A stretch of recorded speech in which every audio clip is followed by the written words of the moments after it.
நீங்கள் தவறவிட்ட எபிசோடுகளை இப்பொழுதே காணுங்கள் உங்கள் Tandivan.com மற்றும் Tandivan யூடியூப் சேனலில்.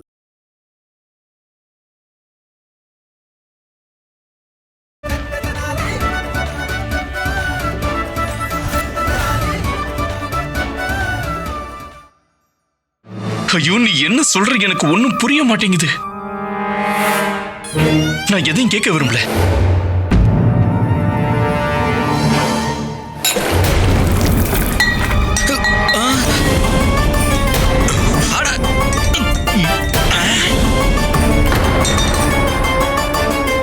என்ன பண்ற சாரதாமா?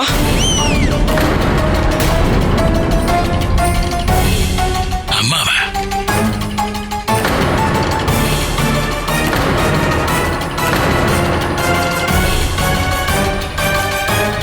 சாரதா, பாஸ்கரோட அம்மா, நீ என்ன பண்ற?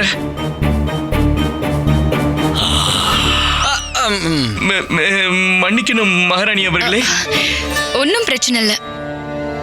நான் இப்பவே இன்னொரு குளிர்பானம் எடுத்துட்டு வரேன். சரி.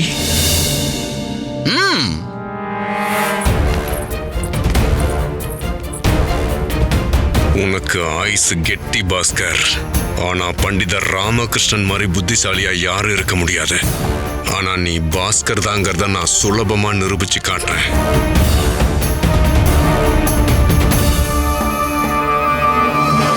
பண்டிதர் ராமகிருஷ்ணரே, உங்கள மாதிரி ஒரு மகான் கூட உட்கார்ந்து சாப்பிடுறதுக்கு நான் உண்மையிலேயே பெரிய புண்ணியம்தான் பண்ணி இருக்கணும். உங்களோட சாதுரியத்தையும் புத்திசாலித்தனத்தை பத்தியும் நான் கேள்விப்பட்டிருக்கேன். இந்த மொத்த விஜயநகரத்திலையும் நீங்க தான் மிகச்சிறந்த புத்திசாலின்னு கேள்விப்பட்டிருக்கேன்.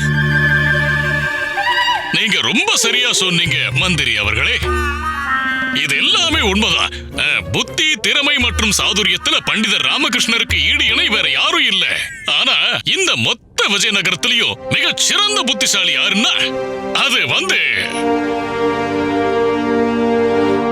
நான் தான்.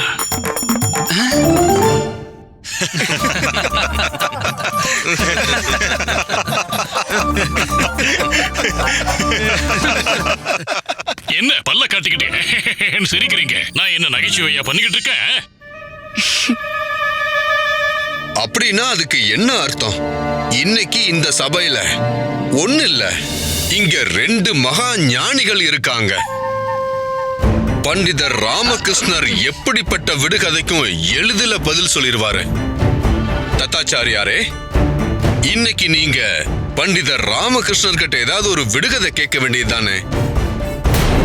நீங்க கேட்க போற விடுகதைக்கு பண்டிதர் ராமகிருஷ்ணர் எவ்வளவு சுலபமா பதில் சொல்றாருங்கிறத நாங்களும் பாக்குறோம்.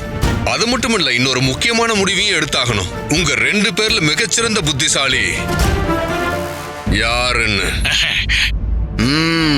ஐயோ தாத்தா, என்ன பண்ற?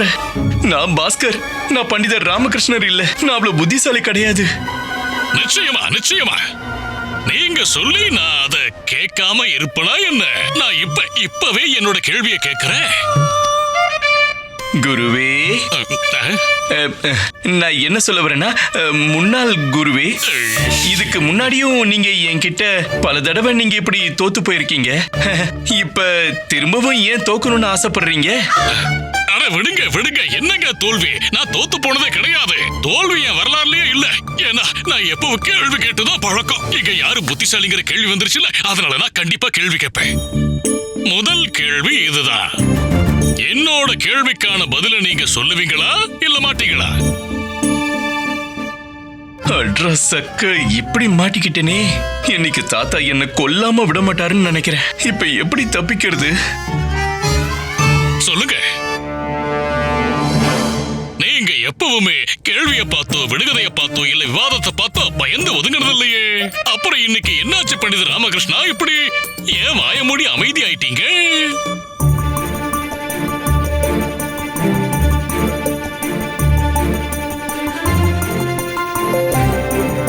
தத்தாச்சாரியரே, நீங்க கேள்வி கேளுங்க. பண்டிதர் ராமகிருஷ்ணரே, நீங்க எல்லாருக்கும் நிரூபியுங்க.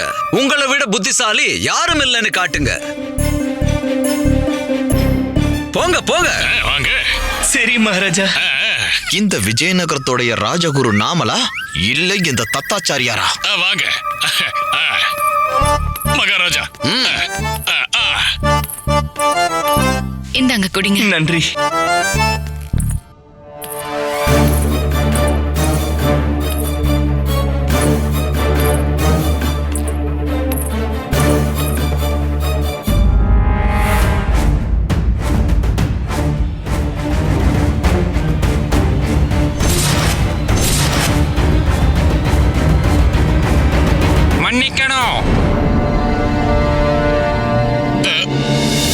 மன்னிக்கணும் மகாராஜா, எங்களை மன்னிக்கணும்.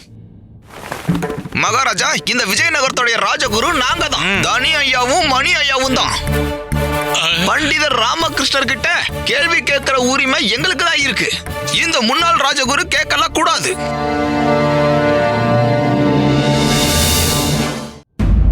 நீங்க சொல்றது சரிதான். நீங்க இருங்க தத்தாச்சாரியாரே, நீங்க கேள்வி கேளுங்க. ரொம்ப நன்றி மகாராஜா. பண்டிதர் ராமகிருஷ்ணர் அவர்களே, இந்த கேள்விக்கு பதில் சொல்லுங்க. ஒரு மனுஷன் ரொம்ப பசியோட இருக்கான். அவன் முன்னாடி முழுசா 6 வாழைப்பழங்கள் இருக்கு. அப்ப பசியோட இருக்கிற அந்த மனுஷன் எத்தனை வாழைப்பழம் சாப்பிடுவான்?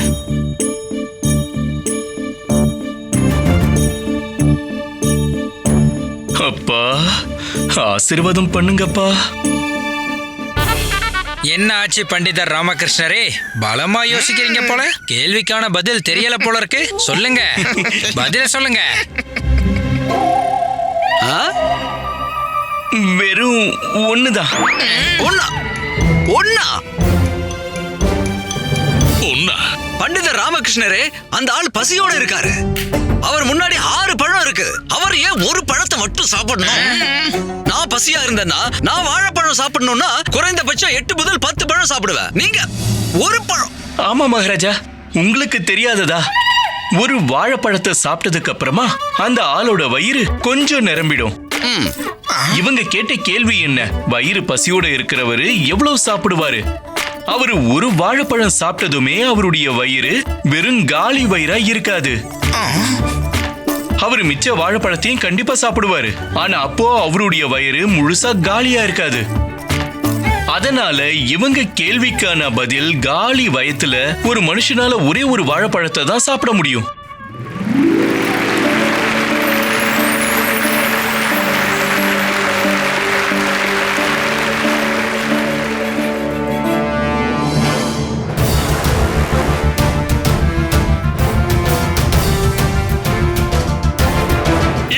ஒரு கேள்வியா? இதுக்கான பதில ஒரு சிறுவன் கூட சொல்லிடுவான். நீங்க 2 பேருமே முட்டாளுங்க தான். இப்ப இல்ல, எப்பவுமே. போங்க, போய் உட்காருங்க, போங்க.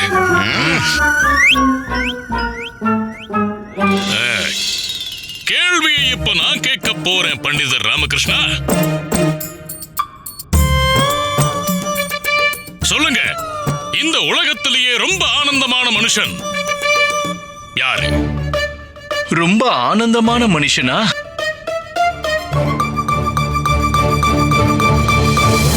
விஜயநகரத்துக்கு வரதுக்கு முன்னாடி நிம்மதியா தூங்கிக்கிட்டு இருந்தேன். ஆனா இங்க வந்ததுக்கு அப்புறம், அப்பா நீங்க எங்க இருக்கீங்க? நீங்க இந்த தாத்தாவை எப்படிதான் சமாளிச்சீங்களோ தெரியல. என்னையும் காப்பாத்துங்களேன். சொல்லுங்க சொல்லுங்க சொல்லுங்க ராமகிருஷ்ணா. சும்மா யோசிச்சு யோசிச்சு நேரத்தை வீணடிக்காதீங்க. பதில் சொல்லுங்க, இல்லனா தோல்வியை ஏத்துக்குங்க.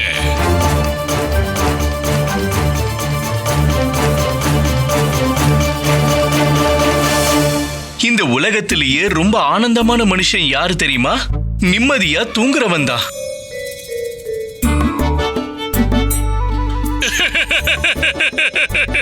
நிம்மதியா தூங்குற மனுஷன் ஆனந்தமான மனுஷனா? அப்படின்னா எவன் ஒருத்த குரட்டை விட்டு தூங்குறானோ அவன் தான் ஆனந்தமான மனுஷனா?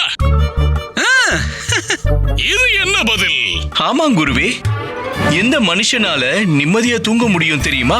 யாருடைய வாழ்க்கையில பொறாம, வேஷம், நிம்மதியின்மை, துன்பம், பிரச்சனை இல்லையோ அவனால தூங்க முடியும். நீங்களே யோசிச்சு பாருங்க மகாராஜா. எந்த மனுஷனுடைய வாழ்க்கையில எளிமையும் சந்தோஷமும், யார் மேலையும் எந்த வெறுப்பும் இல்லையோ அவனை விட சந்தோஷமான மனுஷன் யார் இருக்க முடியும்?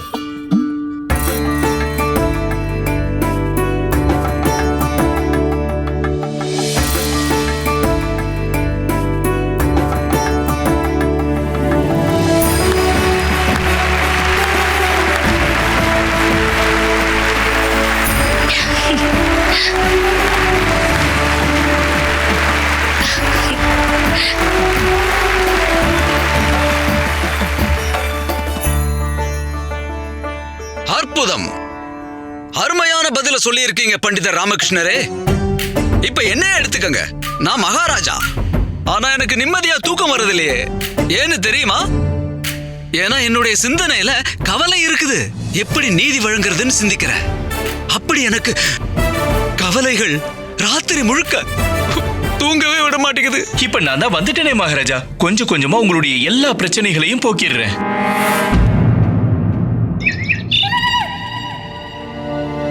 இவன் பண்டிதர் ராமகிருஷ்ணா மாதிரி தான் பதில் சொல்றான். பண்டிதர் ராமகிருஷ்ணர திறமையும் அறிவு நிறைந்தவர்னு சும்மாவா சொல்றாங்க?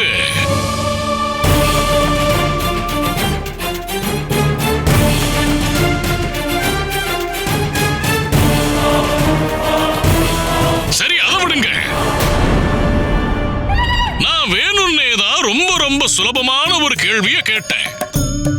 உண்மையான கேள்வியை நான் இப்பதான் கேட்கவே போறேன்.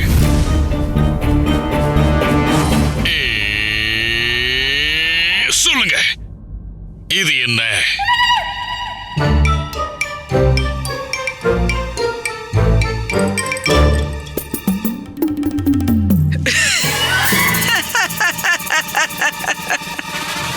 இதுக்கான பதில நானே சொல்லுவேனே. நெருப்பு கோழியோட முட்டை தான் இவ்வளவு பெருசா இருக்கும். இதுல இருந்து இன்னொரு நெருப்பு கோழி வரும், உடனே ஓட ஆரம்பிச்சிரும்.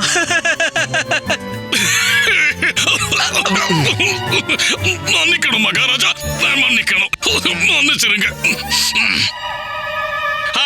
சொல்லுங்க பண்டிதர் ராமகிருஷ்ணரே, சொல்லுங்க சொல்லுங்க, என்ன இப்படி வாயடைச்சு போயிட்டீங்க? பதில் சொல்லுங்க, இல்லன்னா தோல்வியை ஏத்துக்கங்க. நான் அப்பா கிடையாது.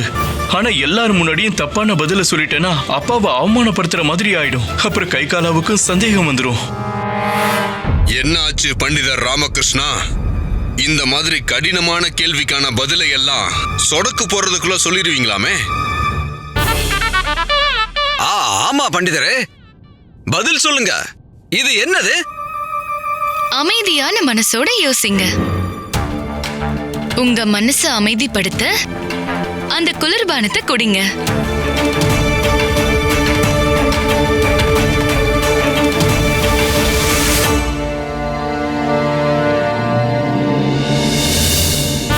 வழி பொறந்துடுச்சு.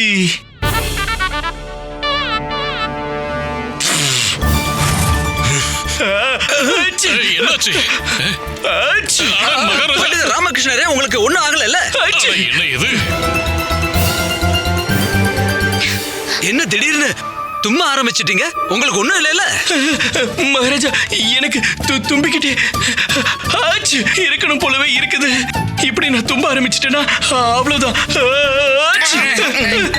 அப்புறம் என்னோட மூளை மொத்தமா காலி ஆயிடும். அது எப்படி மூளை காலி ஆகும்? என் மூளை எல்லாம் இதுவரைக்கும் இப்படி ஆனது இல்லையே. எனக்கு அப்படி ஆயிடும் மகாராஜா. என்னோடது காலி ஆயிடும். நம்ம குரு வரைஞ்சிருக்காரு இந்த பூஜ்யம், அந்த மாதிரி காலி ஆயிடும். கடவுளே, இந்த கடவுள் அப்படி உங்களை எப்படிதான் படைச்சாருன்னு தெரியலையே. எல்லா கேள்விக்கும் பதில சொல்லிடுறீங்க. பாருங்க பாருங்க, கண்டுபிடிச்சிட்டாருங்க. இது பூஜ்யம்னு கண்டுபிடிச்சிட்டாரு.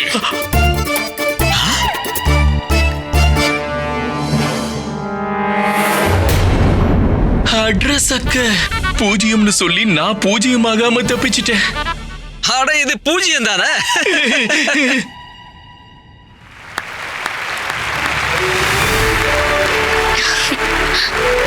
அருமை, அற்புதம். பண்டிதர் ராமகிருஷ்ணரே, இந்த விஜயநகரத்திலேயே உங்களை மாதிரி அறிவும் உங்களை மாதிரி திறமையும் நிறைஞ்சவர் வேற யாருமே இல்ல. அத நீங்க திரும்பவும் நிரூபிச்சிட்டீங்க.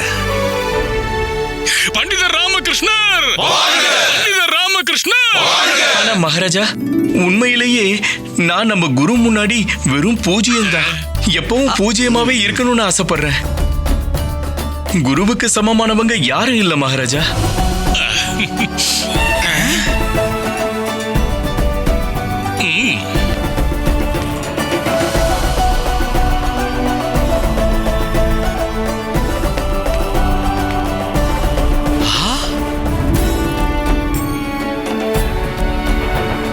நம்ம குரு ஒண்ணுக்கு சமம்.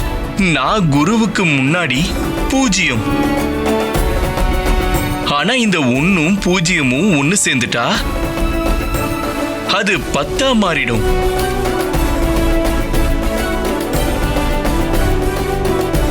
அப்படிதானே குருவே? பண்டிதர் ராமகிருஷ்ணர், பண்டிதர் ராமகிருஷ்ணர். வாங்க பண்டிதர் ராமகிருஷ்ணரே, நாம இப்ப விருந்து ஆரம்பிக்கலாம். வாங்க வந்து உட்காருங்க. அச்சு. இல்ல இல்ல மகாராஜா, உடம்பு இன்னும் சரியான மாதிரி தெரியல. அதனால என்ன தயவு செஞ்சு வீட்டுக்கு போய் ஓய்வெடுக்கிறதுக்கு அனுமதி கொடுங்க. ஆமா, உங்களுக்கு இதுதான் நல்லதுன்னு எனக்கும் தோணுது. நீங்க இங்க வந்ததுக்கு ரொம்ப ரொம்ப நன்றி பண்டிதரே. அச்சி.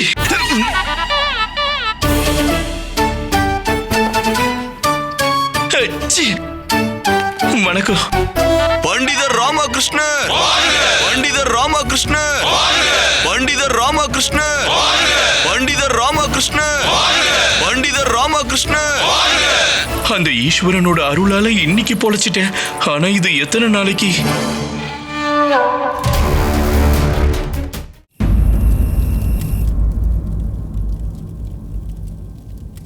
பண்டிதர் ராமகிருஷ்ணர், பண்டிதர் ராமகிருஷ்ணர், பண்டிதர் ராமகிருஷ்ணர், பண்டிதர் ராமகிருஷ்ணர், பண்டிதர் ராமகிருஷ்ணர், பண்டிதர் ராமகிருஷ்ணர், பண்டிதர் ராமகிருஷ்ணர், பண்டிதர் ராமகிருஷ்ணர். முதல்ல எல்லாரும் இப்படி கத்துறத நிறுத்துங்க. வாழ்க வாழ்கன்னு கத்தாதீங்க. என்னாச்சு மந்திரியாரே? இந்த சத்தம் என்னுடைய காதுக்குள்ள புகுந்து என்னுடைய செவிய கிழிக்குது. ஆனா நீ என்ன ஆச்சுன்னு கேக்குறியா? வந்தது பாஸ்கரா இல்ல ராமாவான்னு எதுவுமே தெரியல. ஆனா மரண தண்டனையை கேட்க வேண்டிய காதுகள் இந்த சத்தத்தை கேட்டுக்கிட்டு இருக்கு. இல்ல, இப்படி நடக்க வாய்ப்பே இல்ல. அவர் ராமாவா இருக்க வாய்ப்பே இல்ல. எனக்கும் அந்த சந்தேகம் இருக்கு. எவ்வளவு முயற்சி செஞ்சும் நான் கொடுத்த அந்த குளிர்பானத்தை கடைசி வரை அவன் குடிக்கவே இல்ல. மந்திரியாரே, இவ்வளவு நடந்ததுக்கு அப்புறமும் அதே விஷயம் என்னோட மனசுக்குள்ளேயும் இன்னைக்கு எழுந்துருச்சு. ஒருவேளை உண்மையாவே அவன் பண்டிதர் ராமகிருஷ்ணனா இருப்பானா? உன் மனச முதல்ல கட்டுப்படுத்து. இந்த மாதிரி எண்ணங்கள் இனி உனக்கு வரவே கூடாது. நான் ராமாவை மட்டும் இல்ல, அவன் இருக்கிறாங்கிற எண்ணத்தை கூட நான் இருக்க விட மாட்டேன். புரிஞ்சுதா இல்ல புரியலையா? எது உண்மை எது பொய்ன்னு நானே பண்டிதர் ராமகிருஷ்ண வீட்டுக்கு போய் கண்டுபிடிக்கிறேன்.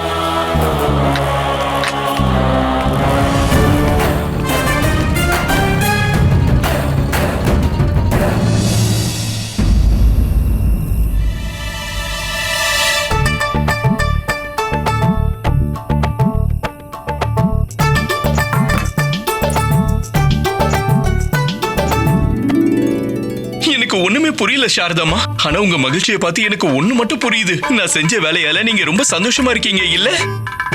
இன்னைக்கு கொஞ்சம் தவறு இருந்தா நான் மாட்டிக்கிட்டு இருப்பேன். ஆனா அப்பாவோட அருளால எப்படியோ தப்பிச்சிட்டேன்.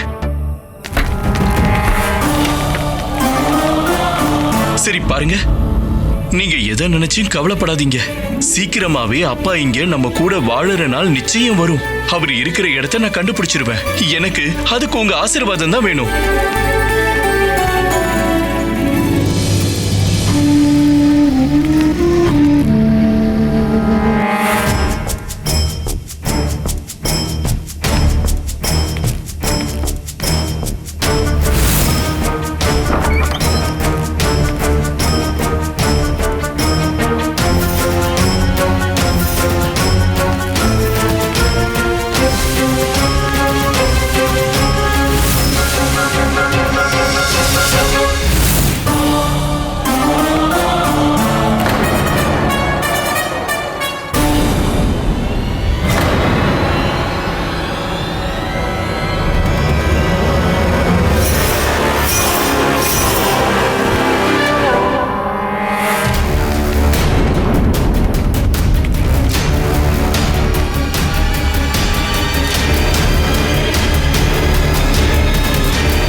முதல் முறையா இப்படி ஒரு காட்சியை பார்க்கிறேன். ஒரு கணவர் தன்னோட மனைவியின் கால்ல விழுந்து வணங்குறாரு.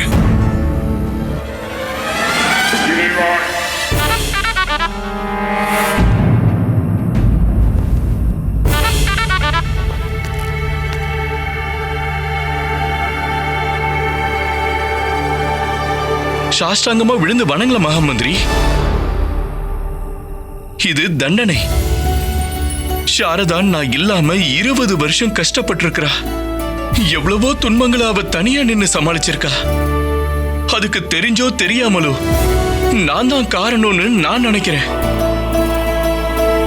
அதனாலதான் நான் இவகிட்ட மன்னிப்பு கேட்டுக்கிட்டு இருந்தேன். இப்படி தண்டனையா இவ கால்ல விழுந்து வணங்கறதுக்கு இன்னொரு காரணம் இருக்கு மகாமந்திரி. அது என்னன்னா, சாரதா என்னுடைய மனைவி கிடையாது. மனைவி கிடையாதா? அப்ப வேற யாரு?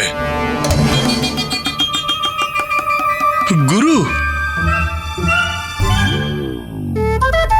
சாரதா கிட்ட இருந்துதான் வாழ்க்கையை எப்படி வாழணும்னு நான் கத்துக்கிட்டு இருக்கிறேன். சாரதா தான் ஒரு குரு மாதிரி எல்லா பிரச்சனைகளையும் சமாளிக்கிறதுக்கு எனக்கு கத்து கொடுத்திருக்கா. சாரதா தான் எனக்கு ரொம்ப தெளிவா பிரச்சனை எவ்வளவுதான் பெருசா இருந்தாலும் அதை எப்படி எதிர்த்து சமாளிக்கிறோன்னு கத்து கொடுத்திருக்கா.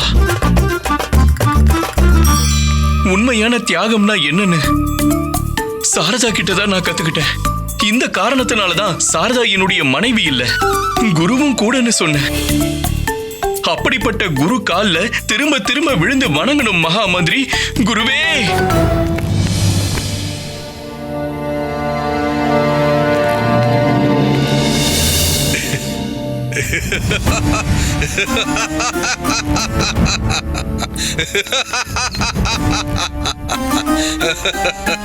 அற்புதம், அருமை பண்டிதர் ராமகிருஷ்ணரே, மிக அருமை. நீங்க உங்க மனைவியிலேயே உங்க குருவை கண்டடைஞ்சிட்டீங்களா? ரொம்ப நன்றி மகாமந்திரி. ஆனா இப்போ நீங்க இங்க வந்ததுக்கான காரணம் என்ன?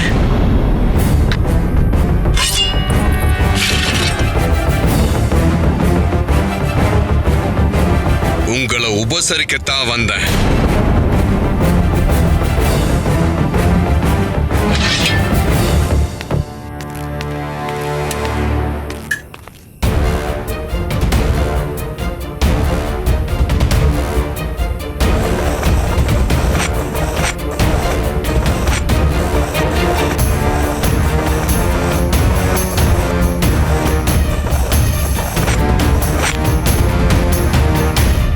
அரசவையில உங்களுக்கு உடம்பு சரியில்லாம போயிடுச்சுல்ல, அதனால்தான் நானே ராஜ வைத்தியர்கிட்ட சொல்லி அதிமதுரத்தை கொண்டு வர சொன்னேன். ஆனா இது இப்ப உங்களுக்கு தேவையில்லைன்னு எனக்கு தோணுது. ஏன்னா தும்மல் தான் வரவே இல்லையே. வருது மகாமந்திரி, வருது. கொஞ்சம் ஓய்வை விட்டு திரும்ப வருது பாருங்க, இப்பவும் வருது. அப்ப இத வச்சுக்கோங்க, இத முதல்ல பயன்படுத்துங்க. ஏன்னா இடைவிடாம தும்முறது உங்க உயிருக்கே ஆபத்தா முடியும்.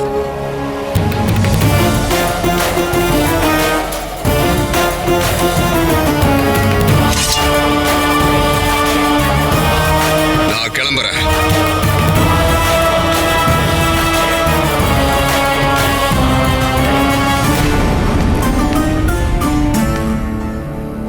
ஆமா, உங்க பையன் பாஸ்கருங்க.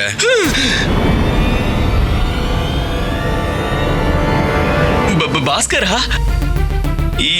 இங்கதான் எங்கேயாவது இருப்பான். இங்கதான் இருப்பான். இங்க அங்க எங்கேயாவது அவன் இருப்பானா? பண்டிதர் ராமகிருஷ்ணா, உங்களுக்கும் உங்க பையனுக்கும் நடுவுல எந்த பிரச்சனையும் இல்லையே. ஏன்னா நீங்க இருக்கிற இடத்துக்கு அவன் வர்றதே இல்ல. ஒருவேளை அவன் ஒரு இடத்துல இருந்தா அங்க நீங்க வர்றதில்ல. அப்பாவும் புள்ளையும் ஒன்னாதானே இருக்கணும். புரிஞ்சுதா இல்ல புரியலையா?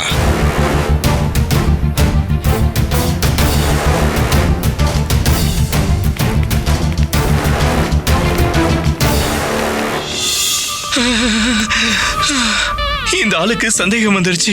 இந்த ஆளுக்கு கண்டிப்பா சந்தேகம் வந்திருக்கு. சாரதாமா மூலிகையை கொடுக்க வரல, எச்சரிச்சுட்டு போக வந்திருக்கான். இப்ப என்ன பண்றது? ஒண்ணுமே புரியலையே. இப்ப என்ன பண்றது?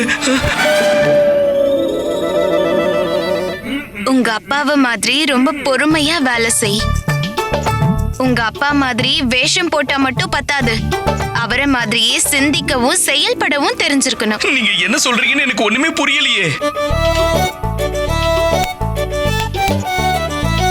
பொறுமையாவா? நான் கண்டிப்பா பொறுமையா தான் இருப்பேன் சாரதாமா. ஆனா மனுஷ வடிவில் இருக்கிற இந்த அரக்கன் பொறுமையா இருக்க மாட்டானே. கண்டிப்பா ஏதாவது செய்வான், நிச்சயம் ஏதாவது செய்வான்.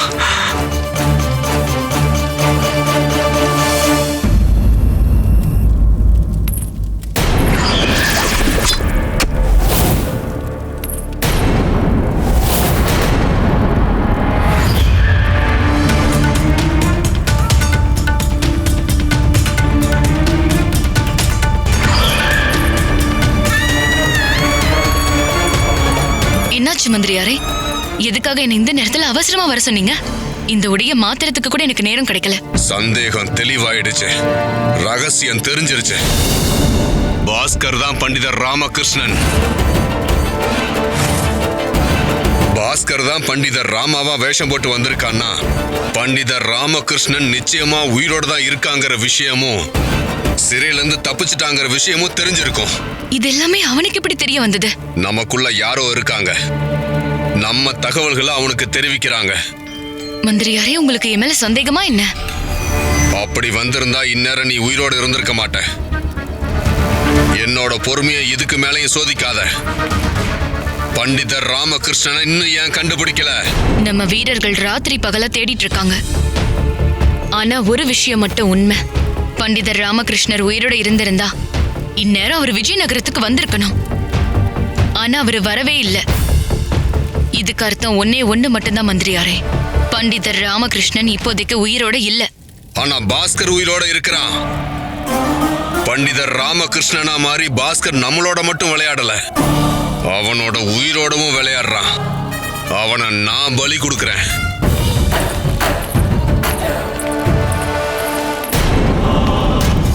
முதல்ல கையும் களவுமா கண்டுபிடிப்பேன். பண்டிதர் ராமகிருஷ்ணனுடைய வேஷத்துல பாஸ்கர் மொத்த விஜயநகரத்தையும் ஏமாத்திட்டான்னு நிரூபிப்பேன். மகாராஜாவுடைய கண்ணிலேயே மண்ணை தூவிட்டான்னு சொல்லுவேன். ராஜ துரோகம் பண்ண குற்றத்துக்காக மரண தண்டனை வழங்குவேன்.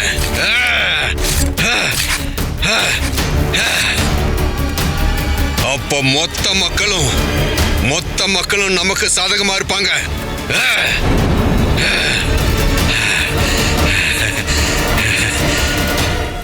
ஆனா இதெல்லாம் எப்படி நடக்கும்?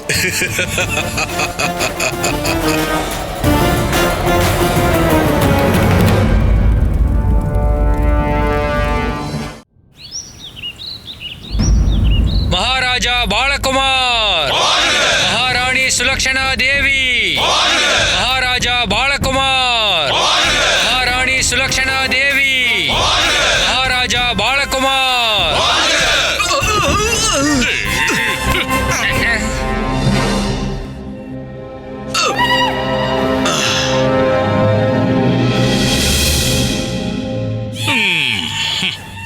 சபை ஆரம்பிக்கட்டும். என்ன விடுங்க, எனக்கு உயிரோட இருக்க விருப்பம் இல்ல. என்ன விடுங்க, எனக்கு மரணம் தான் வேணும். என்ன சாக விடுங்க, என்ன விடுங்க.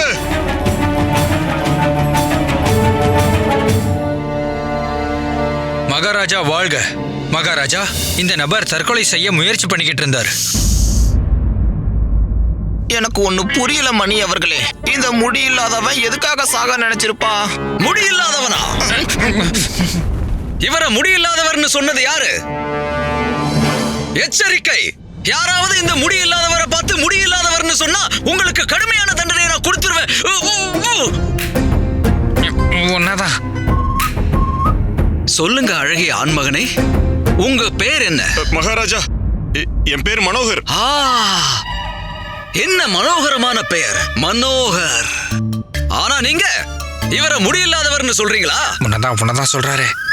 முதல்ல அவர் கட்ட அவுத்து விடுங்க.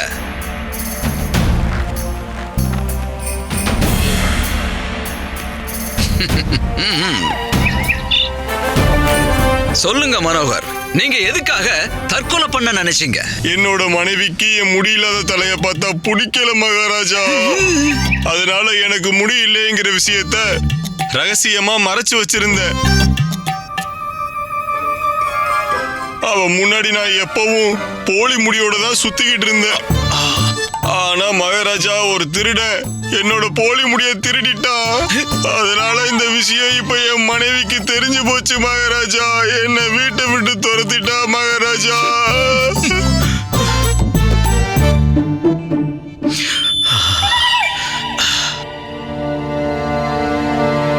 மனோகர், உங்களுடைய போலி முடியை யாரு திருடி இருந்தாலும் அவங்களுக்கு கடுமையான தண்டனையை கொடுப்ப.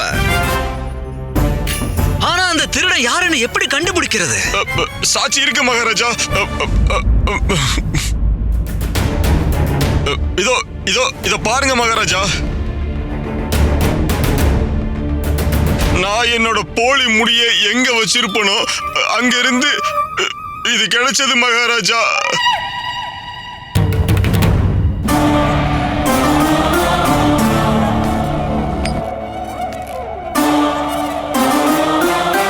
மகாராஜா, இது அரச முத்திரை.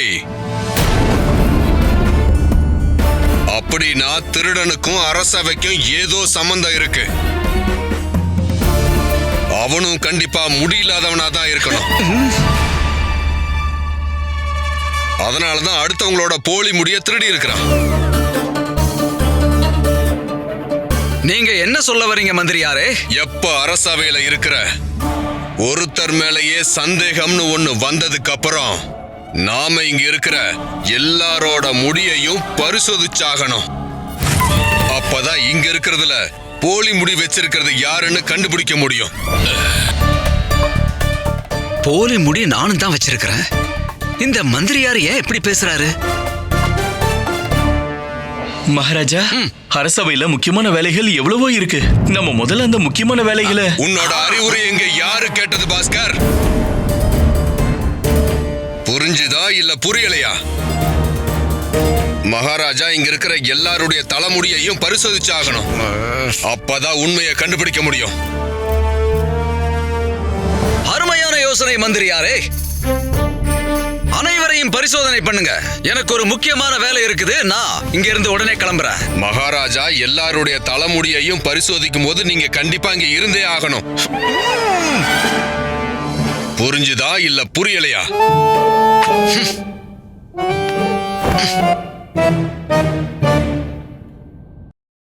இந்த மந்திரியார் என்னுடைய முடியையும் சோதனை பண்ணி பார்த்துருவாரோ?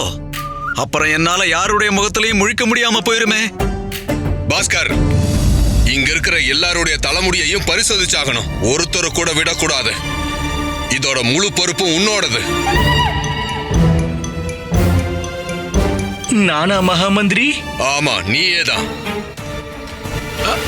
ஒவ்வொருத்தரோட முடியையும் புடிச்சு இழுத்து பார்க்கணும். அப்பதான் யாரோடது போலி முடின்னு தெரிய வரும்.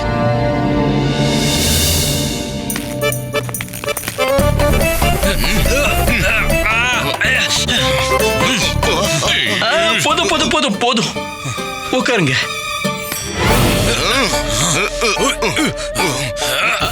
போதும் போதும் போதும்.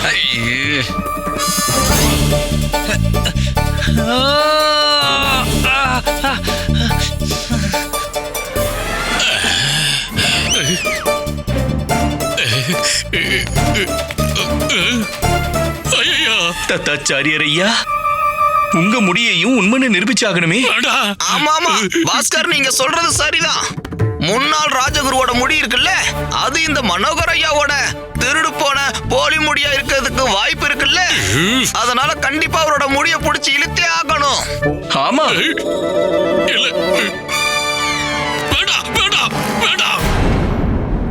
பண்டிதர் ராமகிருஷ்ணரோட மகனா இருந்துகிட்டு ஒரு பண்டிதரோட முடி மேல சந்தேகப்படுறியா? உனக்கு வெக்கமா இல்ல? இது ரொம்ப ரொம்ப தப்பு பாஸ்கர். இங்க பாருங்க, என்னோட தலையில தான் முடிய இல்லையே, அப்புறம் எதுக்கு இந்த மாதிரி சோதனை எல்லாம் பண்ணிக்கிட்டு? வேண்டாமா? சரி. மகாராஜா, எல்லோருடைய முடியையும் பரிசோதனை பண்ணிட்டேன். இங்க யாரோட முடியும் போலியானது இல்ல.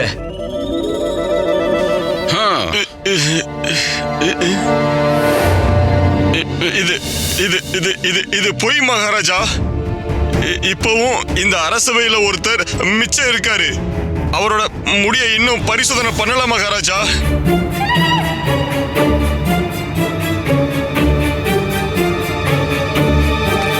மனோகர் ஐயா, கண்டிப்பா அப்படிலாம் பண்ண வாய்ப்பே இல்லைங்க. யாரும் உங்க முடிய திருடுற அளவுக்கு கேவலமான வேலையெல்லாம் செய்ய மாட்டாங்க. இருந்தாலும் நான் உங்களுடைய திருப்திக்காக மட்டுமே மிச்சம் இருக்கிறவருடைய தலைமுடியையும் சோதிக்கிறேன்.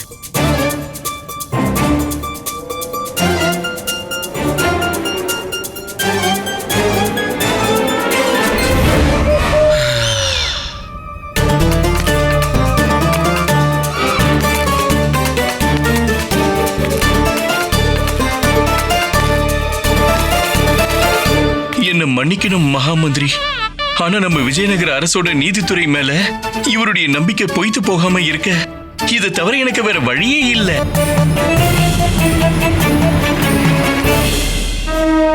மகாமந்திரி,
மன்னிக்கணும் மகாமந்திரியாரே, மன்னிக்கணும்.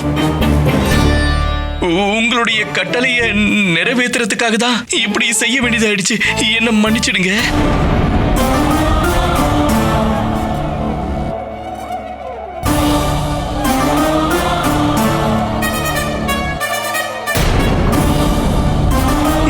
மகாராஜா, என்ன என்ன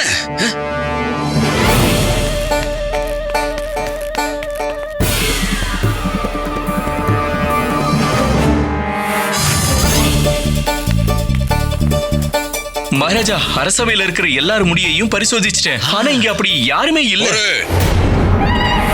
நீ உன்னோட பொறுப்பை முழுமையா நிறைவேற்றல. ஒரு நபரை இன்னும் பரிசோதிக்கவே இல்லை.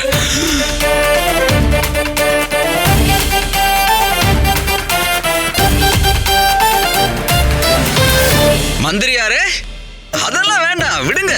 அரசவையில் உள்ள எல்லாரையும் பரிசோதனை பண்ணியும் பிடிக்க முடியல. இப்போ ஒருத்தரை மட்டும் பரிசோதனை பண்ணி என்ன ஆக போகுது? விடுங்க, வேணாம், விட்டுருங்க. மகாராஜா, ஒரே ஒருத்தருக்காக அரச நீதியை மாத்தவே முடியாது.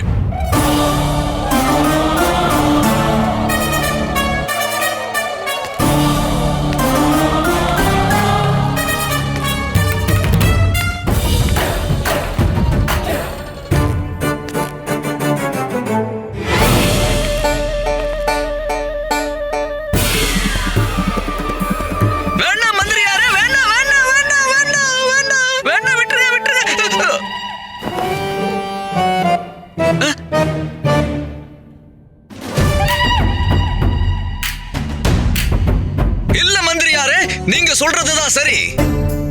எல்லாருடைய முடியையும் சோதனை பண்ணி ஆகணும். விஜயநகரத்துல எல்லாருக்கும் நியாயம் ஒண்ணுதான். பாருங்க, இந்த பாஸ்கருடைய முடி உண்மையா இல்லையான்னு பாருங்க. பாஸ்கர், நம்ம நாட்டோட நீதியை நிலைநாட்டுறதுக்காக எல்லார போலவும் உன்னையும் நான் பரிசோதிச்சாகணும். உன்னோட முடி உண்மையாங்கிறத நானே பரிசோதிக்கிறேன்.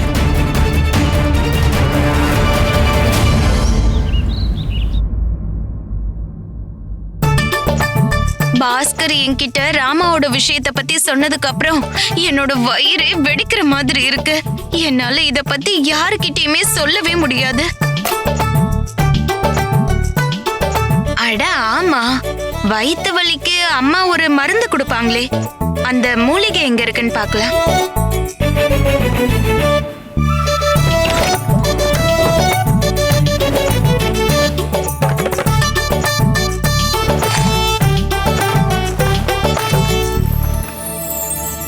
என் பாஸ்கரோட விளையாட்டு பொருட்கள்.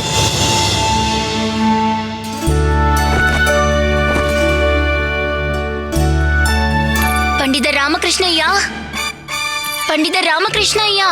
ஐயோ, இந்த பொண்ணோட தொல்லை பெரிய தொல்லையா இருக்கே. அவ வீட்ல இல்லாம நாள் முழுக்க இங்கதான் இருக்கா.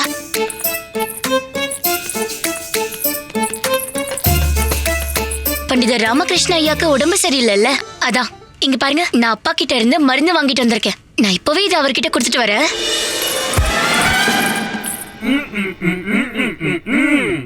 ஆனா பாஸ்கர் அரசவைக்கு போகும்போது என்கிட்ட அப்பா வீட்டுல ஓய்வு எடுக்கிறதா இல்ல சொன்னா. நான் போய் அவருக்கு மருந்து கொடுத்துட்டு வரேன். இவ பாஸ்கருக்கு தோழி கிடையாது, எனக்குனே வந்திருக்க பிரச்சனை.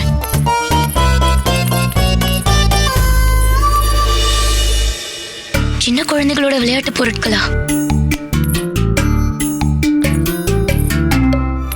எதுக்கு புளிப்பு சாப்பிடுறாங்க?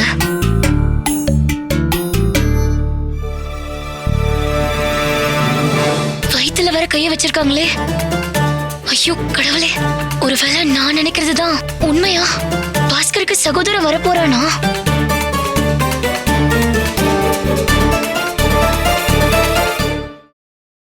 Catch us on TV, Tandivan.com, Facebook and YouTube.